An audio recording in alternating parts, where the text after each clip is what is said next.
Hello बच्चों, तो आज हम लोग स्टार्ट करने वाले हैं प्रसूति तंत्र एवं स्त्री रोग। तो प्रसूति तंत्र की निरुक्ति पहले पढ़ेंगे। देखो, प्रा उपसर्ग प्लस सु धातु प्लस कृत्रिम प्रत्यय, यानी सु धातु में प्रा उपसर्ग लगाने और कृत्रिम प्रत्यय लगाने से प्रसूति शब्द बनता है। प्रसूति तंत्र दो शब्दों से मिलकर बना है। प्रसूति प्लस तंत्र, प्रसूति मतलब होता है प्रसव, जनन या गर्भ मुक्ति। ठीक है, यहाँ पर प्रसव माने क्या होता है, मतलब पैचुरेशन ऑफ द बेबी जहाँ पर हो, तो उससे जनन मतलब रिप्रोडक्शन जहाँ पर हो पॉसिबल हो। अतः वह शास्त्र जिसमें संतान उत्पत्ति हेतु गर्भ, गर्भिणी एवं प्रसव से संबंधित नियमों के साथ साथ प्रसव क्रिया एवं प्रसूता का विस्तृत, प्रसूता मतलब जो गर्भिणी माता है का विस्तृत वर्णन, विवेचन हो यानी वर्णन हो, उसे प्रसूति तंत्र कहते हैं। स्त्री रोग, स्त्री रोग में स्त्री के प्रजनन यानी कि रिप्रोडक्टिव पथ में उत्पन्न होने वाली व्याधियों के बारे में विस्तृत विवेचन किया जाता है। स्त्री शब्द की निरुक्ति जो स्ते धातु में अड़ित या डिप प्रत्यय लगाने से स्त्री शब्द बनता है। स्त्री का अर्थ है देर, पुंज के रूप में एकत्रित करना या इकट्ठा करना, मतलब जहाँ पर सारी चीज़ें एकुमुलेट एक जगह पर, मतलब यहाँ पर मेल और फीमेल गैमेट दोनों जाके कॉन्जुगेट करते हैं, मतलब सारी चीज़ें जो पूंजी संपत्ति है यानी कि जो गर्भ बनाने के लिए है वो एक जगह इकट्ठा हो, तो उसे उस जगह को क्या कहते हैं, स्त्री कहते हैं। परिभाषा की बात करेंगे तो परिभाषा क्या है, संचिते शुक्र शोणिते आयशा सा स्त्री, यानी अर्थात जो शुक्र और शोणित का संचय करे उसे स्त्री कहते हैं। स्त्री इति स्यात् इति गर्भो आश्याम, तो अर्थात जिसमें गर्भ का आधान हो, मतलब गर्भ जो धारण करे, जो गर्भ को धारण करे उसे स्त्री कहते हैं। ठीक है, अब बात करने वाले स्त्री शब्द की निरुक्ति। तो स्ते धातु णिप या णिप प्रत्यय लगाने से स्त्री शब्द बनता है। स्ते का अर्थ होता है द्वार या पुंज के रूप में एकत्रित करना। इसके पर्याय की बात करेंगे तो अबला है, योषा है नारी है, वधु है महिला है, वनिता है, योषित है योषा है। तो योषित, योषा, अबला, नारी, वधु, महिला याद हो जाएंगे। ठीक है, कोई 3-4 याद कर लीजिएगा, वही याद है।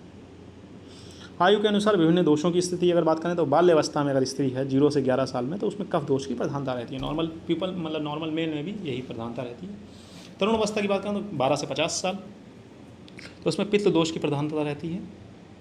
और वृद्धावस्था अगर 50 साल प्लस हो जाएगी तो वात दोष की प्रधानता रहती है। फीमेल में ये थोड़ी एज बढ़ जाती है। वायुभेद से स्त्री की संज्ञा आचार्य हरित के अनुसार किस तरीके से, जब स्त्री जो होगी मतलब जो कन्या होगी वो 5 वर्ष की होगी तो उसका नाम होगा बाला। वो 11 वर्ष, जब 11 वर्ष की हो जाएगी तो उसका नाम होगा, 5 वर्ष तक होगी तो तक बाला, 5 से 11 वर्ष तक होगी उसकी तो उसे मुग्धा कहेंगे। 11 से 20 वर्ष तक की होगी तो उसे पोंडा कहेंगे। और प्रगल्भा, प्रागलभा कब कहेंगे, 33 वर्ष तक, मतलब 20 से 33 वर्ष तक प्रागल्भा कहेंगे, प्रागलभा। ठीक है, प्रागलभा कहेंगे। आचार्य भाव प्रकाश के अनुसार देखें तो बाला, तरुणी, अतिरूढ़ा, वृद्धा। तो बाला कब कहेंगे, 16 वर्ष की आयु तक।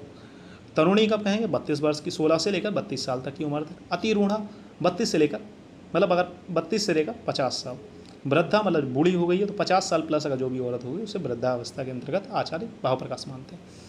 पराशर स्मृति ने 2 भागों में बांटा गया, बाल्यावस्था और राजस्वला। तो बाल्यावस्था में उन्होंने फर्दर 3 क्लासिफिकेशन, गौरी, रोहिणी और कन्या। तो गौरी 8 वर्ष की लड़की को उन्होंने गौरी की संज्ञा दी है।